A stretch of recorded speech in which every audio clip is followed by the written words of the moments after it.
Story ideas can come from a variety of different sources. Your main news source for this class is the AP Newswire, which can be found at apexchange.com. You can access AP Exchange both inside the university and from an off-campus apartment. If you are in the lab, you'll notice at the top of your browser, the AP Exchange is a shortcut. The username to log in is PSUCOM, PSUCOMM, and your password is AP116. And it'll take just a minute to log in. Once you've logged in, you'll want to make sure that you have the text tab highlighted, T-E-X-T there. What that means is that we'll actually be accessing stories that can be read. We will not be using photographics or audio for this class. Off to the left, you'll see the different topics that you can access from the AP Exchange. There's U.S. stories, there's state news. In this case, we're going to access the Pennsylvania wires, and I'll click on Pennsylvania, and it will generate a list of stories that have been fed down to those particular wires. In this case, we'll notice that early this afternoon, the lottery numbers have fed. Just as a note, since Pennsylvania is so close to New York, sometimes the New York numbers do feed on the Pennsylvania wires, so this NY here does in fact stand for New York Lottery. So I'm going to come down here because I'm not really interested in the New York Lottery, and I'm going to instead access a Pennsylvania story. And just as a note here, we'll notice that the most recent Pennsylvania story was about gay marriage, and it fed down about 12:32 today. But I'm going to actually pick the propeller accident because this is a story that just kind of piqued my interest because I kind of want to know where it happened and what happened with it. So I click it open, and I'll see that it gives me the slug of propeller accident. If I wanted to, I could use that slug for my script later on for the newscast, or after skimming the article, I can see that the accident happened in Carlisle. I could say something like Carlisle propeller accident for my slug, and that way it's a little more specific and gives my producer a little bit more information.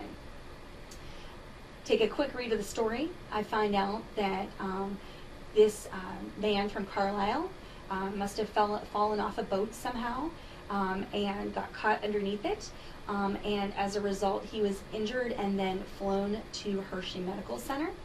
The accident happened on Saturday, but we know that he's still being listed in good condition today. So as of the feeding of this story, he's still believed to be in the hospital.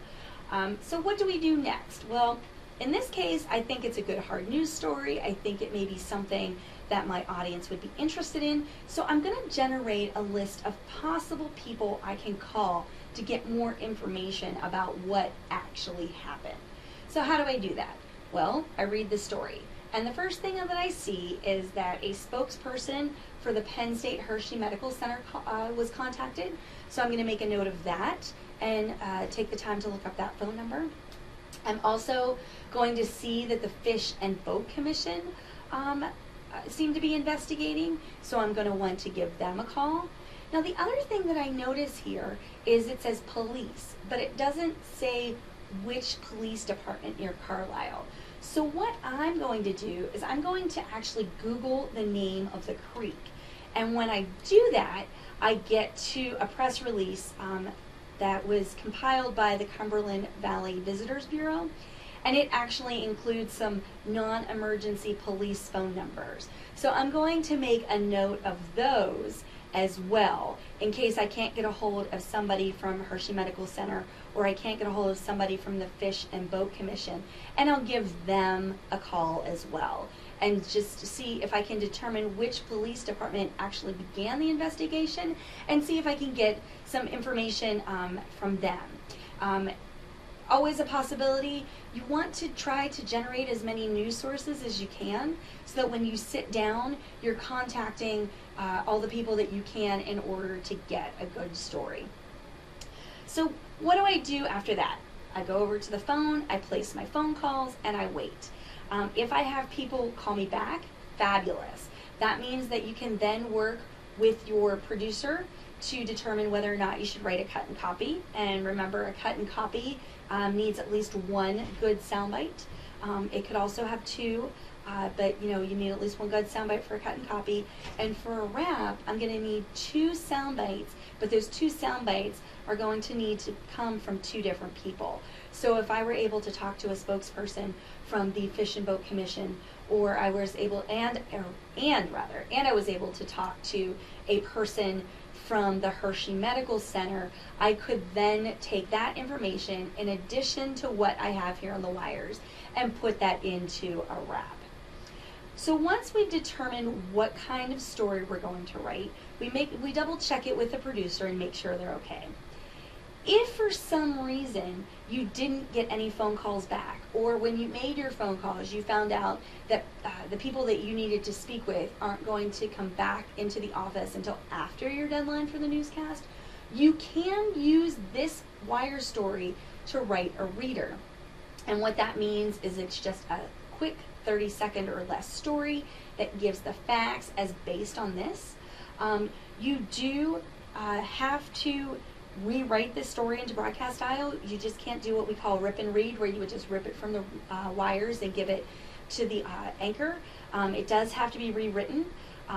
It can be used. You don't actually have to independently verify these details in this story. And the reason that you don't have to do that is the university actually pays for the Associated Press feed, which makes this content available to you.